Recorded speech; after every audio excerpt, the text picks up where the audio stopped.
آج میں نے پہلی دفعہ سلمان غنی کو اس قدر غصے میں دیکھا اور اچھا لگا مجھے.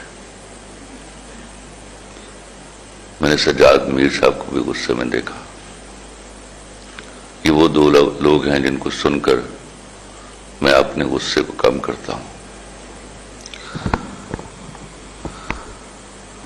اس کے باوجود میں سجاد میر صاحب سے معذرت کے ساتھ عرض کرتا ہوں کہ میں سر حرامی بچے کو حرامی بچہ کہتا ہوں.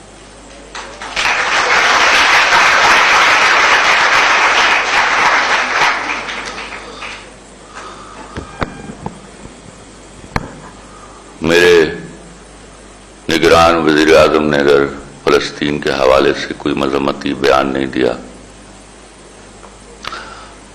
تو اس کی مصروفیت کو دیکھیے. وہ مسلسل پچھلے کئی مہینوں سے ہماری نگرانی کرنے میں لگا ہوا ہے.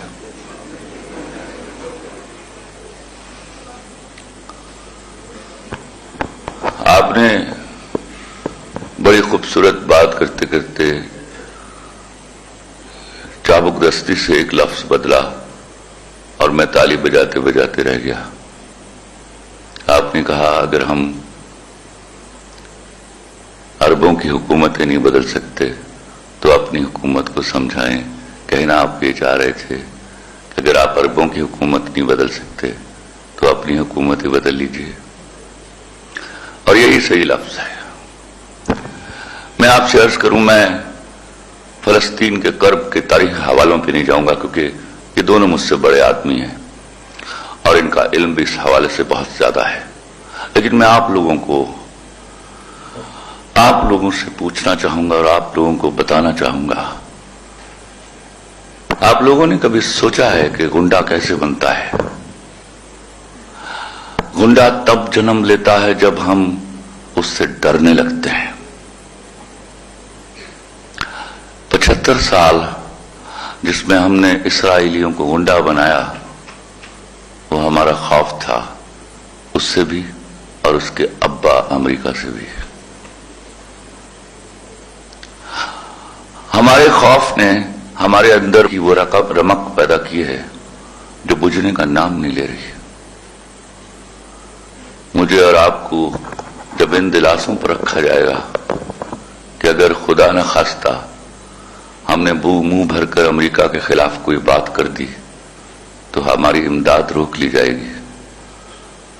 تو جب آپ نے امدادوں پر زندگیاں گزارنی ہیں تو آپ کو نہ احتجاج کا حق ہے، نہ کسی کو دل میں برا کہنے کا حق ہے، نہ آپ کو کوئی برائی ہاتھ سے روکنے کا حق ہے. 76 سالوں سے آپ کب تک ایک بھکاری قوم کا روپ دھار کر دنیا کے سامنے کھڑے رہیں گے اور اپنے حقوق کی بات کریں گے؟ بھکاریوں کے کوئی حقوق نہیں ہوتے. ہم جو ہیومن رائٹس کی بات کرتے ہیں کتنی رسپیکٹ دیتے ہیں بھکاریوں کو ہمیں نہیں معلوم. کوئی دوسری تیسری بار مجھ جیسے باتیں کرنے والے کی گاڑی کا شیشہ بھی کھٹکھٹائے تو مجھے غصہ آ جاتا ہے. اور آپ تو مسلسل 76 سالوں سے ان کے شیشہ کھٹکھٹا رہے ہیں. آپ نے کبھی نہیں سوچا IMF کیا ہوتا ہے؟ اس میں جو فنڈ کریٹ ہوتا ہے اس میں کیسے منی پول کیا جاتا ہے، پیسہ پول کیا جاتا ہے، اس میں یہودیوں کا حصہ کتنا ہے؟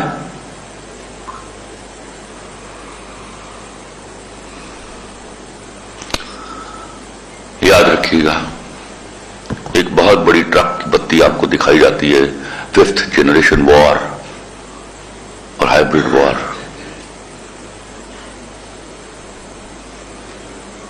خدا کی قسم گولی کا دیا ہوا زخم گالی سے نہیں بھرتا، واپس گولی مارنی پڑتی ہے. اور برابر کی گولی مارنے کے لیے آپ کو وہ والی گولی ایجاد کرنا پڑے گی. آپ جو 76 سالوں سے ہاتھ پر ہاتھ دھرے دنیا میں ہونے والی ایجادات کا انتظار کر رہے ہیں. بے شرمی ہماری یہ نہیں ہے کہ ہم کچھ کر نہیں پا رہے، بے شرمی ہماری یہ ہے کہ ہم کچھ ایجاد نہیں کر پا رہے.